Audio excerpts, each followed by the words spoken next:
I began this series with the intention of rediscovering my inner child artist. As a kid, apparently I was always drawing on the walls of my family's rental home. And even though I got in trouble, I would still do it.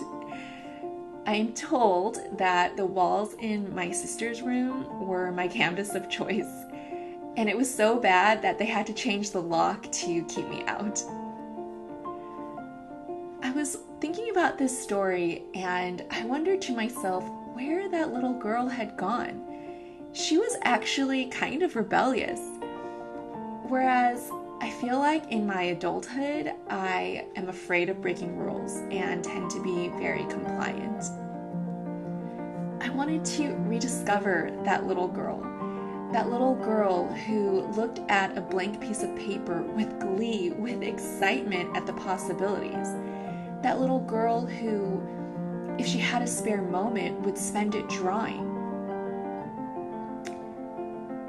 As I have voiced this dream and this desire to be an artist, to be a painter for real as an adult, I was still experiencing some resistance. I had the time, I had the resources, and yet I still wasn't getting into the studio. Something was holding me back. I was like, okay, I need the help of this little girl. I need to find her again and let her out. And so, channeling her, I pulled out all the canvases I had squirreled away over the years. Just waiting until I thought I was good enough or ready to make that masterpiece.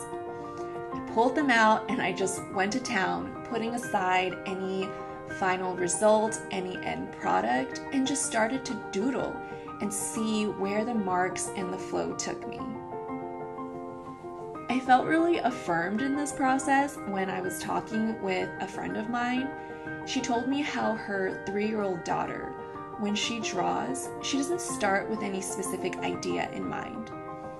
She just starts to scribble, and after a while, she'll look at her drawing and ask herself, what does this look like? And I was like, yes, that's awesome! Upon hearing that, I was like, okay, I really feel like I'm on the right track here.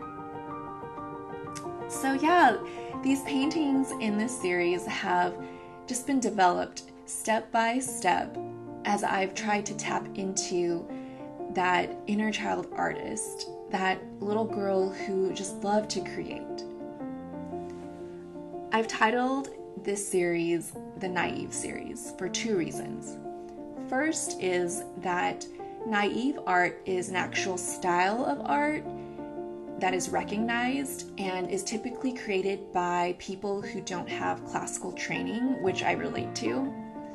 Henry Rousseau is one of the most well-known painters of this style, and I recommend you look him up because his paintings are so stunning.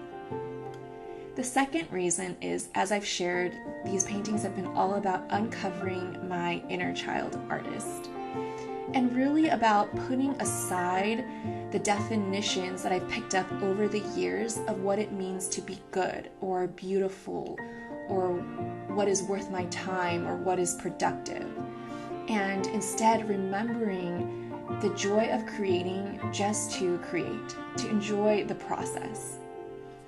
I hope that people can connect to my story and can connect to my paintings, and maybe even through them tap into their own inner creativity and their own inner joy.